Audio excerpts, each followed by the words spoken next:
प्रिय दर्शकों, मैं आप सबका आज के इस क्रमबद्ध बाइबल अध्ययन कार्यक्रम सत्य वचन में हार्दिक स्वागत करती हूँ। मैं आशा करती हूँ और प्रार्थना करती हूँ कि आप में से हर एक परमेश्वर की कृपा से अच्छे हैं। मित्रों, पिछले अध्ययन में हमने देखा कि यीशु ने परमेश्वर की व्यवस्था को और गहरे स्तर पर समझाया, ये दिखाते हुए कि पाप मन में ही शुरू होता है। मसीह ने सिखाया कि कोई भी व्यक्ति केवल अपने प्रयासों से परमेश्वर के पूर्ण मानक तक नहीं पहुंच सकता, इसलिए हर व्यक्ति को एक उद्धारकर्ता की आवश्यकता है। इसी के साथ अन्य महत्वपूर्ण बातों को भी हमने सीखा। आज के अध्ययन में हम मत्ती अध्याय 6 में आगे बढ़ेंगे और सच्ची प्रार्थना के चिन्हों, उपवास के अर्थ, धन के लिए जीने के खतरे, सच्चे धन के मूल्य और भौतिक वस्तुओं के प्रति एक मसीही के संबंध के बारे में सीखेंगे। तो आइए हम परमेश्वर के दास के द्वारा इसकी गंभीरता को समझें।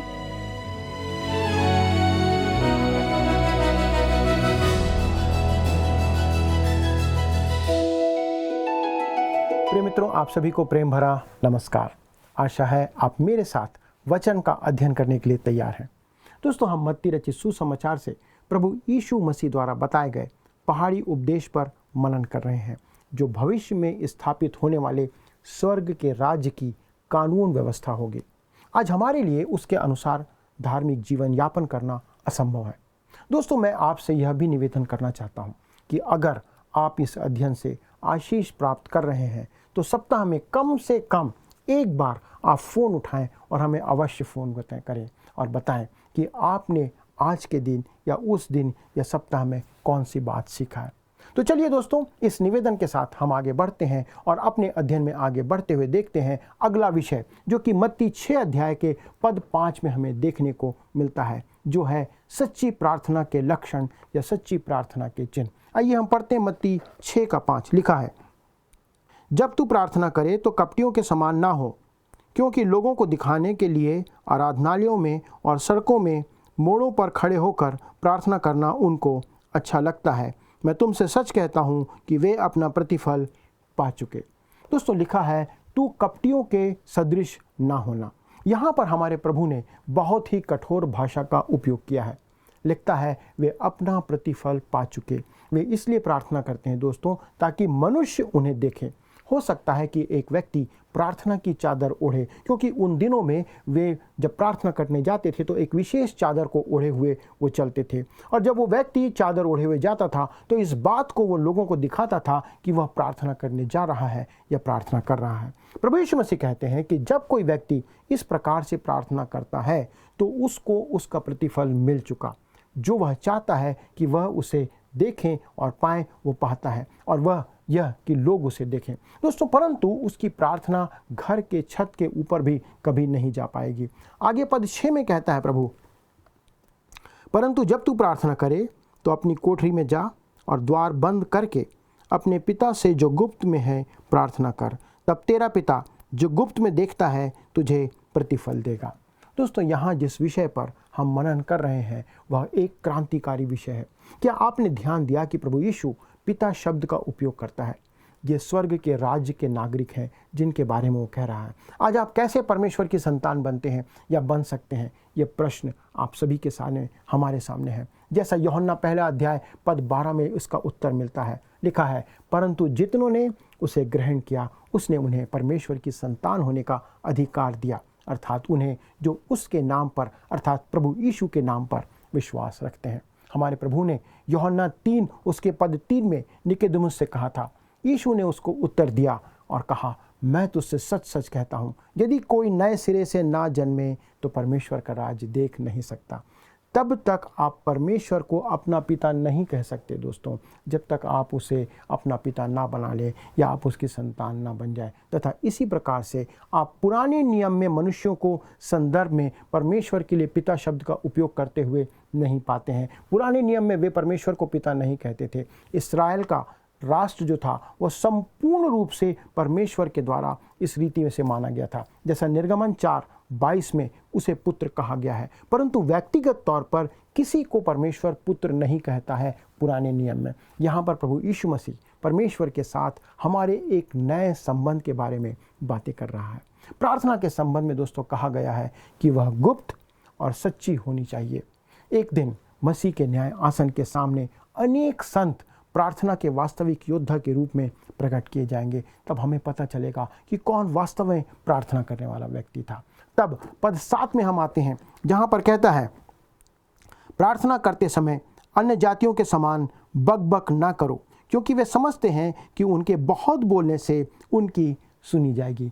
कई बार दोस्तों मैं लोगों को उनकी प्रार्थना में उनकी आवश्यकताओं को बार बार दोहराते सुनता है, परंतु प्रभु यीशु मसीह ने कहा है कि यदि हम एक बार भी पिता से मांगे तो वह उसको सुन लेता है। इस बात को आप ध्यान रखिए। तब पद 8 को हम पढ़ते हैं, कहता है, इसलिए तुम उनके समान ना बनो, क्योंकि तुम्हारा पिता तुम्हारे मांगने से पहले ही जानता है कि तुम्हारी क्या क्या आवश्यकताएं हैं। दोस्तों, प्रार्थना में सादगी, निष्ठा और सच्चाई होनी चाहिए, जो यहाँ पर प्रकट की गई है। पहली बात सच्चाई। मत्ती 6:6 इस बात को कहता है, जब तू प्रार्थना करे तो अपनी कोठरी में जा और द्वार बंद कर। दोस्तों, तुम्हारी प्रार्थना परमेश्वर और तुम्हारे बीच में होनी चाहिए, यही प्रभु कह रहा है। दूसरी बात सरलता या सादगी, जो मत्ती 6 के पद 7 में हम पढ़ते हैं, उसे अर्थहीन बातों को दोहराना नहीं है, बक नहीं करना है। और कहता है, तू आवश्यक बातों पर आ और जो तेरे मन में है वो प्रभु के सामने कह दे, क्योंकि तुम्हारा पिता तुम्हारे मांगने से पहले ही जानता है कि तुम्हारी क्या क्या आवश्यकताएं हैं। पद 8 में दोस्तों यही कहा गया है, यद्यपि परमेश्वर हमारी आवश्यकताओं को जानता है, परंतु परमेश्वर चाहता है कि हम उसके पास जाएं और उससे मांगे। दोस्तों, प्रभु यीशु मसीह हमें प्रार्थना का एक प्रारूप देते हैं, एक सरल प्रारूप, जिससे रीति से हमें प्रार्थना करनी चाहिए। मित्रों, विश्वासियों के लिए सभी परिस्थिति में यह प्रार्थना एक अद्भुत प्रारूप है, जो पद 9 से यहाँ पर हम पढ़ते हैं। आइए हम पढ़ते हैं मत्ती 6 अध्याय पद 9। वहाँ पर लिखा हुआ है, अतः तुम इस रीति से प्रार्थना किया करो, हे हमारे पिता, तू जो स्वर्ग में है, तेरा नाम पवित्र माना जाए। दोस्तों, ध्यान दीजिए कि यह प्रभु की प्रार्थना है। हमारे प्रभु यीशु मसीह की प्रार्थना यह नहीं हो सकती। वह इस प्रार्थना में मेरे और आपके साथ जुड़कर यह नहीं कह सकता, हे हमारे पिता, क्योंकि पिता और पुत्र के बीच का जो संबंध है वह एक ईश्वरीय संबंध है। और यह पद है जहाँ पर हम इस बात को देखते हैं, यह एक पद है, ना कि उद्गम स्थल। हम प्रभु यीशु मसीह पर विश्वास के द्वारा ही परमेश्वर की संतान बनते हैं, जैसा हमने देखा था। और जब वो आगे कहता है, तू जो स्वर्ग में है, मित्रों, परमेश्वर इस ब्रह्मांड में कोई कैदी नहीं है। वह ब्रह्मांड से बहुत ऊपर है, उससे बाहर है, इस ब्रह्मांड से परे है। वह सृष्टि से कहीं बढ़कर है।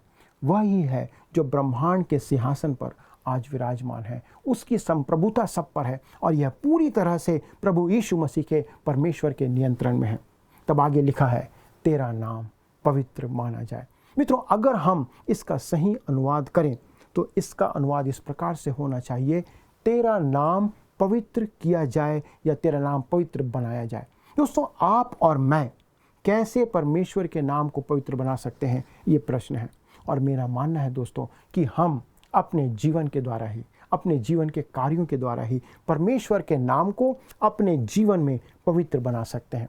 मित्रों, जब अब्राहम कनान को गया, आपको याद होगा, जब वो कनान को गया तब कनानियों ने अब्राहम को परमेश्वर के लिए वेदी बनाते देखा था।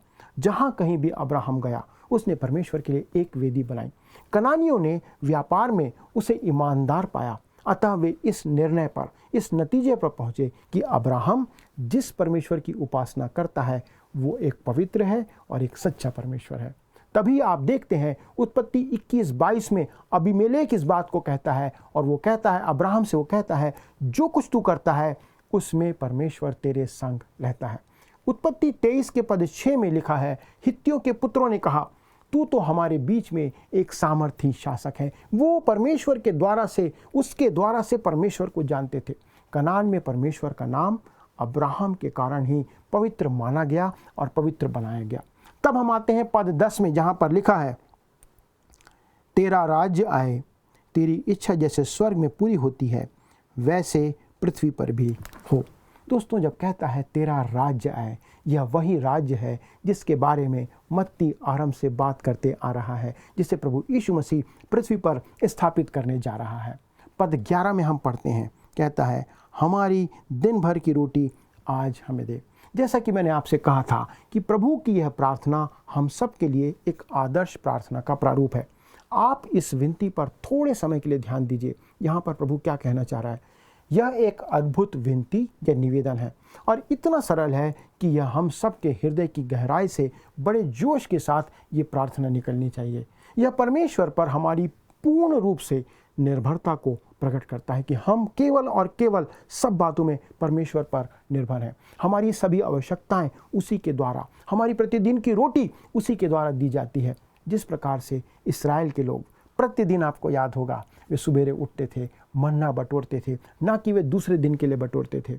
यह प्रार्थना प्रतिदिन की मन्ना एकत्र करने पर बल देती है कि क्या हम इस बात पर विश्वास करते हैं। यह प्रकट करता है कि मनुष्य खाली हाथ आया है और उसकी सभी शारीरिक आवश्यकताएं और आधारभूत आवश्यकताएं परमेश्वर के द्वारा से ही पूरी होती है। चाहे आप माने चाहे आप ना माने, प्रभु सबको सब कुछ देता है। मत्ती 6 उसके पद 12 में आगे हम पढ़ते हैं, लिखा है और जिस प्रकार हमने अपने अपराधियों को क्षमा किया है वैसे ही तू भी हमारे अपराधों को क्षमा कर। दोस्तों, हमारे प्रभु यीशु मसीह को यह प्रार्थना नहीं करनी पड़ी क्योंकि उसमें क्षमा करने के लिए कोई पाप था ही नहीं, वो पाप से रहित था। आप देख सकते हैं कि यह प्रभु की नहीं परंतु शिष्यों की प्रार्थना है। शिष्यों को, आपको और मुझको यह प्रार्थना करना था, हमारे पापों को क्षमा कर, हमारे अपराधों को क्षमा कर, जैसे हमने अपने अपराधियों को क्षमा किया। दोस्तों, यह एक विधि सम्मत प्रार्थना है, यह अनुग्रह नहीं है। यह एक अन्य बाइबल पद पर आधारित है, अर्थात इफिसी 4:32 में भी हम पाते हैं, वहाँ पर लिखा है एक दूसरे पर कृपालु और करुणामय हो, और जैसे परमेश्वर ने मसीह में तुम्हारे अपराध क्षमा किए हैं वैसे ही तुम भी एक दूसरे के अपराध क्षमा करो। दोस्तों, आज प्रभु यीशु ने हमारे लिए जो किया है, परमेश्वर उस आधार पर हमारे पापों को क्षमा कर रहा है, ना कि जब हम किसी को क्षमा करते हैं उस आधार पर। इसलिए हम इस बात को गलत रीति से ना समझें कि जब हम क्षमा करेंगे तभी हमारे पाप क्षमा किए जाएंगे, जो हमारे उद्धार से संबंधित है। इस बात को ध्यान रखिए, क्योंकि जो प्रभु यीशु मसीह ने कर दिया है उस कारण से हमारे पाप क्षमा कर दिए गए हैं, हमें उद्धार मिला है। जब परमेश्वर हमें क्षमा करता है तो परमेश्वर का उद्धार पूरी तरह से हमारे जीवन में दिखाई देता है। जब हम कहते हैं हमारे अपराधों को क्षमा कर जैसे हम अपने अपराधियों को क्षमा करते हैं, तो इसका संबंध दोस्तों हमारे उद्धार से नहीं है। आप इस बात को कभी मत सोचिए, ये आपके उद्धार से संबंधित क्षमा नहीं है। यह कथन उन लोगों के संदर्भ में है जो पहले से ही उद्धार पाए हुए हैं, अर्थात आप और मैं, जिनमें परमेश्वर का स्वभाव रोपा जा चुका है। जो विश्वासी हैं, उद्धार पाए हुए लोग हैं, वह क्षमा करने से पहले आपके द्वारा दूसरों को क्षमा करने का इंतज़ार नहीं करता है। दोस्तों, उसने अपने पुत्र को मरने के लिए भेजा, वो मारा गया, और इसी आधार पर चूंकि आपने उसे अपना उद्धारकर्ता स्वीकार किया है, परमेश्वर आपके मेरे सबके पापों को क्षमा कर देता है। तब पद 13 में हम आगे पढ़ते हैं, प्रभु कहता है और हमें परीक्षा में ना ला परंतु बुराई से बचा, क्योंकि राज और पराक्रम और महिमा सदा तेरी ही है, आमीन। जब कहता है हमें परीक्षा में ना ला, दोस्तों यहाँ पर ना ला हम पर गलत प्रभाव कई बार डालता है, क्योंकि याकूब कहता है कि परमेश्वर किसी मनुष्य को परीक्षा में नहीं डालता। दोस्तों, यह सच्ची बात है, परमेश्वर किसी मनुष्य की परीक्षा नहीं करता है, परंतु इसका बेहतर अनुवाद यह हो सकता है हमें परीक्षा के समय छोड़ ना दे प्रभु। इसका यह भी अर्थ नहीं हुआ दोस्तों कि हमें परीक्षा में जाने ही ना देना, ऐसा कभी मत सोचिएगा। परंतु जब हम परीक्षा में जाएं या डाले जाएं तो हम विनती करते, प्रभु हमें परीक्षा में अकेला मत छोड़ना, हमारे साथ रहना। जब कहता है परंतु बुराई से बचा, दोस्तों यहाँ बुराई से बचाने का अर्थ है उस दुष्ट से हमें बचा कर रखना प्रभु, हमें शैतान के चंगुल से बचा कर रखना, उसके बंधनों से बचा कर रखना। आज शैतान एक भयंकर वास्तविकता है। संसार ने कई बार प्रयास किया कि इससे छुटकारा पा ले, परंतु ये कभी पूरा नहीं हो पाया है। हम यह निवेदन करते हैं दोस्तों, हमें उस दुष्ट से छुड़ा ले। दोस्तों, इस बात को ध्यान में रखिए कि एक नए विश्वासी के लिए जो अकेले में प्रार्थना करना सीख रहा है, यह एक अद्भुत प्रार्थना है या एक प्रारूप है। जब हम अपने बच्चों को प्रार्थना करना सिखाते हैं। आपको अपने घर में याद होगा कब हम ऐसे आरंभ करते हैं अपने बच्चों के साथ। अब हम उनसे कहते हैं अब सोने के लिए प्रार्थना करो, तो बच्चा प्रार्थना करता है। अब हम सोने जाते हैं, आप हमें अच्छी नींद देना प्रभु। तब एक दिन वही बच्चा जो बड़ा हो जाता है तब वो प्रार्थना करने लगता है और प्रार्थना करता है, प्रभु हमारे मम्मी पापा को, मेरे मम्मी पापा को भी आशीष दे, उन्हें सुरक्षित रख, उन्हें आशीष से भर दे। दोस्तों यह हमारे लिए बड़े आनंद का समय होता है जब हम अपने बच्चे को स्वयं से प्रार्थना करते हुए सीखते देखते हैं और वो हमारे लिए और अन्य विषयों के लिए प्रार्थना करने लगता है। हमारे प्रभु ने हमें प्रभु की प्रार्थना एक नमूने या प्रारूप के रूप में दिया है। यह एक महिमापूर्ण और अद्भुत प्रार्थना है और यह हमें बताता है कि हम अपनी व्यक्तिगत प्रार्थना में और क्या क्या विषय जोड़ सकते हैं।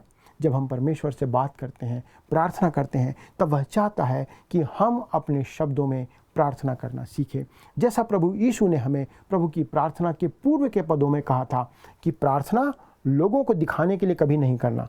यह परमेश्वर और आपके बीच का संबंध है। दोस्तों आप परमेश्वर के पास आते हैं और सबसे प्रभावपूर्ण प्रार्थना वही होती है जब आप एकांत स्थान में उसके सबसे करीब होते हैं, उसके निकटता में जाते हैं। दोस्तों सार्वजनिक प्रार्थना सभा में एक प्रार्थना करता है और दूसरा क्या करता है, सोता है या उसमें शामिल होता है, कोई नहीं जानता। हमें चाहिए कि हम अधिक से अधिक एकांत में प्रार्थना करें, व्यक्तिगत रीति से प्रार्थना करें। यह सिर्फ एक व्यक्ति और परमेश्वर के बीच का संबंध होना चाहिए। तब आइए हम आगे बढ़ते हैं और पद 16 को देखते हैं जहां पर वह उपवास के बारे में कहता है। जब तुम उपवास करो तो कपटियों के समान तुम्हारे मुंह पर उदासी ना छाई रहे, क्योंकि वे अपना मुंह बनाए रहते हैं ताकि लोग उन्हें उपवासी जाने। मैं तुमसे सच कहता हूं कि वे अपना प्रतिफल पा चुके। दोस्तों हमारे आज के समय में विश्वासियों के लिए उपवास बहुत महत्व रखता है।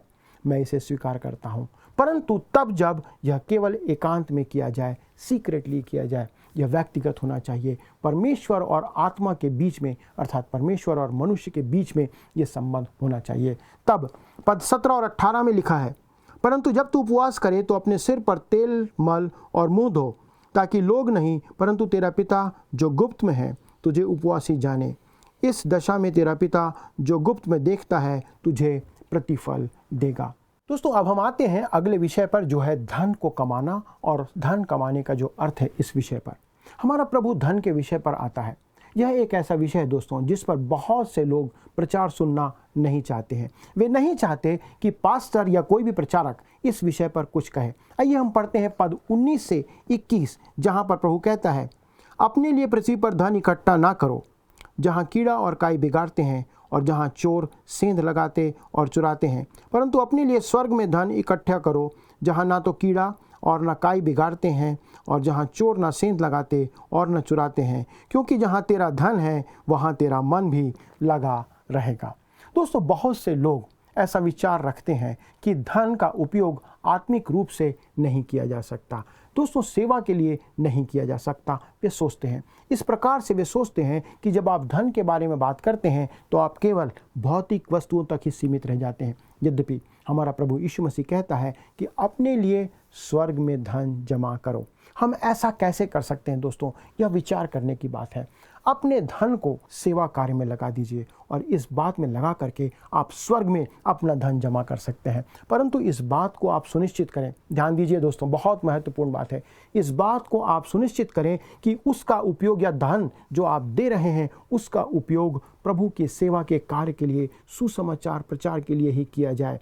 जिसे आप धन दे रहे हैं आपको उसकी सेवा के बारे में पहले से जांच पड़ताल कर लेनी चाहिए, तब आप किसी सेवा के लिए धन दीजिए। दोस्तों यह सुनिश्चित कर लें कि जिसे आप धन दे रहे हैं वो आपके लिए स्वर्ग में धन इकट्ठा या एकत्र करेगा। यदि वह धन सुसमाचार और परमेश्वर के वचन की सेवा के लिए उपयोग किया जा रहा है तो निश्चित स्वर्ग में वह वैध मुद्रा बन जाएगी, वो लीगल मनी बन जाएगा और आपके उपयोग हेतु वहाँ पर रहेगा। आप इस प्रकार से स्वर्ग में धन जमा कर सकते हैं, जो कि आपके लिए और मेरे लिए बहुत महत्वपूर्ण है।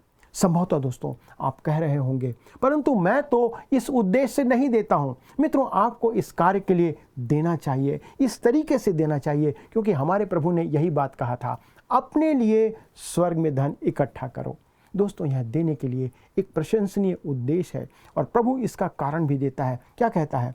जहाँ तेरा धन है वहाँ तेरा मन भी लगा रहेगा। दोस्तों, यदि आप स्वर्ग में अधिक धन जमा करेंगे तो निश्चित तौर पर आप उसके बारे में विचार करते रहेंगे, आपका मन वहाँ लगा रहेगा। लेकिन यदि आप अपना धन बैंक में रखेंगे तो आपका विचार, आपका मन वहीं लगा रहेगा कि मेरा बैंक में कितना पैसा बढ़ रहा है। दोस्तों, परमेश्वर से बढ़कर धन संपत्ति की सेवा या आराधना करना हमेशा खतरे से भरा होता है। अब आइए दोस्तों, हम अगले विषय पर आते हैं, जो कि भौतिक वस्तुएं और एक विश्वासी का उसके उपयोग से संबंध है। दोस्तों, आप देखते हैं कि मत्ती का जो 6वां अध्याय है उसका समापन हमारे प्रभु की उन शिक्षाओं के साथ होता है जिसमें वे भौतिक वस्तुओं के संबंध में बात करते हैं। प्रभु कहते हैं हमें हमारी भौतिक वस्तुओं पर अधिक ध्यान देने की आवश्यकता नहीं है। उदाहरण के लिए प्रभु यीशु मसीह पद 26 में क्या कहते हैं? लिखा है, आकाश के पक्षियों को देखो, वे ना बोते हैं, ना काटते हैं और न खत्तों में बटोरते हैं, फिर भी तुम्हारा स्वर्गीय पिता उनको खिलाता है। क्या तुम उनसे अधिक मूल्य नहीं रखते? दोस्तों, पक्षी ना तो बो सकते हैं और ना काट सकते हैं और ना ही खत्तों में जमा कर सकते हैं, परंतु आप और मैं यह काम कर सकते हैं और हम करते हैं। हमें बोने, काटने और जमा करने की अनुमति और जिम्मेदारी दी गई है। हमें यह काम उसी त्याग के साथ करना है। ध्यान से सुनिए, हमें यह काम उसी त्याग के साथ करना है जैसे एक छोटी सी चिड़िया करती है या उसके पास है। दोस्तों, यह छोटी चिड़िया अपनी आवश्यकताओं के लिए परमेश्वर पर निर्भर रहती है, परमेश्वर पर भरोसा करती है। जैसा लिखा है, क्या तुम्हारा मूल्य उनसे बढ़कर नहीं? दोस्तों, इसका यह मतलब नहीं है कि हमें अपने विवेक का उपयोग नहीं करना चाहिए। नहीं, ऐसा नहीं कहता। परमेश्वर ने हमें योग्यता दी है, हमें उसका उपयोग करना है। एक बार एक मसीही विश्वासी ने अपने पास्टर से एक प्रश्न पूछा और पूछा, क्या एक मसीही को जीवन बीमा या लाइफ इंश्योरेंस कराना चाहिए? तब पास्टर ने उसे उत्तर दिया, हाँ, बीमा एक साधन है जिसके द्वारा हम अपने परिवार और स्वयं के भविष्य के विषय में अपने मनों से चिंता को दूर कर सकते हैं या चिंता मुक्त हम रह सकते हैं। हम अपना जीवन भौतिक वस्तुओं के आधार पर ना चलाएं जो हमारे लिए एक बोझ बन जाता है। तब पद 28 में हम पढ़ते हैं, लिखा हुआ है, और वस्त्र के लिए क्यों चिंता करते हो? जंगली शोषणों पर ध्यान करो कि वे कैसे बढ़ते हैं, वे ना तो परिश्रम करते ना काटते हैं। दोस्तों, इस पद में एक प्रश्न पूछा गया है, वस्त्र के लिए क्यों चिंता करते हो? उस समय पर ध्यान दीजिए दोस्तों, उस समय पर जो समय दोनों स्त्री और पुरुष अपने वस्त्र को खरीदने, छांटने और तैयार होने में लगाते हैं। लगभग सभी को इस बात का अनुभव कभी ना कभी हुआ होगा कि हम कितना समय अपने वस्त्रों के पीछे देते हैं और यह कहते हैं कि आज रात मेरे पास पहनने के लिए कुछ भी नहीं है, मेरे पास कोई अच्छा वस्त्र नहीं है। बहुत सी बार हम अपना समय इसमें ऐसे ही व्यय कर देते हैं। कहता है प्रभु, मैदान के शोषणों पर ध्यान दें, वे ना तो कठिन परिश्रम कर सकते हैं, ना बढ़ सकते हैं, और फिर भी परमेश्वर उन्हें सुंदर वस्त्र पहनाता है। दोस्तों, यह उचित है कि सभी व्यक्ति और मसीही भी अच्छा वस्त्र पहने। अच्छे कपड़े पहनना हमारे लिए आवश्यक है। जितना आप पहन सकते हैं उतना अच्छा कपड़ा पहनिए। बेढंगा कपड़ा पहनना या काम परमेश्वर को आदर नहीं देता है। परंतु प्रभु ने फूलों की सुंदरता की ओर हमारा ध्यान आकर्षित किया, इस बात को दिखाने के लिए कि इसका हमें उपयोग चिंता नहीं करना है, इस बात की चिंता हमें नहीं करना चाहिए। तब मत्ती 6 उसके 29 पद में हम पढ़ते हैं, प्रभु कहता है, तो अभी मैं तुमसे कहता हूँ कि सुलेमान भी अपने सारे वैभव में उनमें से किसी के समान वस्त्र पहने हुए न था। दोस्तों, परमेश्वर चाहता है कि हम जितना हो सके उतने सुंदर बने, अच्छे बने। हम में से कुछ लोगों के पास काम करने के लिए ज़्यादा साधन नहीं होते हैं, लेकिन हमारे पास जो कुछ भी है हमें उसका उपयोग करके हमें अपना सर्वश्रेष्ठ प्रदर्शन करना चाहिए। तब पद 30 में हम पढ़ते हैं, कहता है प्रभु, इसलिए जब परमेश्वर मैदान की घास को जो आज है और कल भाड़ में झोंकी जाएगी ऐसा वस्त्र पहनाता है, तो हे अल्पविश्वासियों, तुमको वह इनसे बढ़कर क्यों ना पहनाएगा। दोस्तों, हमें संसार की वस्तुओं के लिए चिंता नहीं करना चाहिए।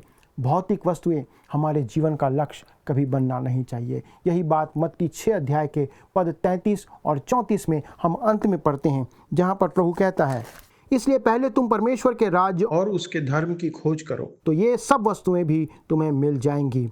अतः कल की चिंता ना करो, क्योंकि कल का दिन अपनी चिंता आप कर लेगा। आज के लिए आज ही का दुख बहुत है। दोस्तों, कहता है, अतः कल की चिंता ना करो। अर्थात कोई भी चिंता भले विचार के या आपके मन में आप मत लाइए। वह फूलों और पक्षियों की भी सुधि लेता है, हर किसी के लिए वो इंतज़ाम करता है और वह आपकी भी सुधि लेगा। परंतु मुख्य बात यहाँ पर क्या है, उसने अपने जीवन में आपको स्थान दिया है और आप अपने जीवन में परमेश्वर को प्रथम स्थान देना सीखें। जैसे किसी ने कहा है, आज ही वो आने वाला कल है जिसके लिए हमने बीते हुए कल में चिंता की थी। इस बात को प्रभु हमें समझाना चाहता है कि हम चिंता ना करें। हम में से कई लोगों के लिए यह कितना सच है, क्योंकि हम चिंता कर करके अपना समय बर्बाद करते चले जाते हैं। मित्रों, दुख और परेशानी में चिंता करना या चिंतित होना स्वाभाविक है, परंतु यदि हम परमेश्वर के वचन के आधार पर प्रभु यीशु मसीह पर अपनी सारी चिंता डाल देंगे तो हम बेहतर जीवन जी सकेंगे। आइए दोस्तों, हम परमेश्वर के हाथों में अपने जीवन को समर्पित करें और अपनी सारी चिंता प्रभु पर डाल दें, क्योंकि उसे हमारी चिंता बनी रहती है। मित्रों, अगले प्रसारण तक परमेश्वर का अनुग्रह आप पर बना रहे। यदि आपके पास कोई प्रश्न है तो कृपया हमसे फ़ोन पर संपर्क करें। अगले प्रसारण तक परमेश्वर का अनुग्रह आप पर, आपके पूरे परिवार पर बना रहे। प्रभु आपको आशीष दे। प्रिय मित्रों, मैं आशा करती हूँ कि आज के अध्ययन से आपने अवश्य ही अपने जीवन में लाभ प्राप्त किया है। आज हमने सीखा कि सच्ची प्रार्थना निष्कपट, व्यक्तिगत और सरल होती है, ना कि दिखावे के लिए। यीशु ने सिखाया कि विश्वास करने वाले परमेश्वर के पास अपने पिता के रूप में आ सकते हैं और अपनी दैनिक आवश्यकताओं, क्षमा, सुरक्षा और मार्गदर्शन के लिए उन पर भरोसा कर सकते हैं। उन्होंने ये भी बताया कि उपवास और दान चुपचाप परमेश्वर के सामने किए जाने चाहिए, न कि लोगों को प्रभावित करने के लिए। मसीह ने विश्वासियों को स्वर्गीय चीज़ों में निवेश करने के लिए प्रोत्साहित किया। अंत में उन्होंने सिखाया, हमें भोजन, वस्त्र या आने वाले कल की चिंता में नहीं जीना है, बल्कि पहले परमेश्वर को खोजना है और इस बात पर विश्वास करना है कि वो हमारी सभी आवश्यकताओं को पूरा करेंगे। तो आइए अभी हम सभी परमेश्वर को खोजें जो हमारी हर आवश्यकता को पूरी करता है। क्या आप तैयार हैं? आइए अब हम प्रश्नों की ओर चलें। पिछले प्रश्न का उत्तर है सी, बिल्कुल शपथ मत खाओ। यीशु ने बिल्कुल शपथ मत खाओ कहा। आज के अध्ययन पर आधारित प्रश्न है, किस वचन के आधार पर हम परमेश्वर की संतान बन सकते हैं? ए, यूहन्ना 1:12, बी, यूहन्ना 3:3, सी, यूहन्ना 3:16 या फिर डी, पहला यूहन्ना 1:9। उत्तर हमें कल सुबह 6 बजे से पहले विकल्प ए, बी, सी या डी के साथ अपना नाम, पता, स्थान के साथ 9651433397 96514 33397 पर SMS या WhatsApp करें। मित्रों, यदि आप इस अध्ययन को दोबारा सुनना चाहते हैं तो स्क्रीन पर दिए वर्ड रिसाउंड्स टुडे हिंदी लिखकर आप हमारे YouTube पर सुन सकते हैं। अधिक जानकारी और प्रार्थना के लिए आप दिए गए नंबर 9651433397 96514 33397 पर कॉल करें। हमारे परामर्शदाता आपकी सहायता के लिए सदैव तत्पर हैं। प्रभु आप सभी को आशीष दे। क्या आपको यह कार्यक्रम पसंद आया? अभी हमें एक मिस कॉल करें और आप अगले विजेता हो सकते हैं।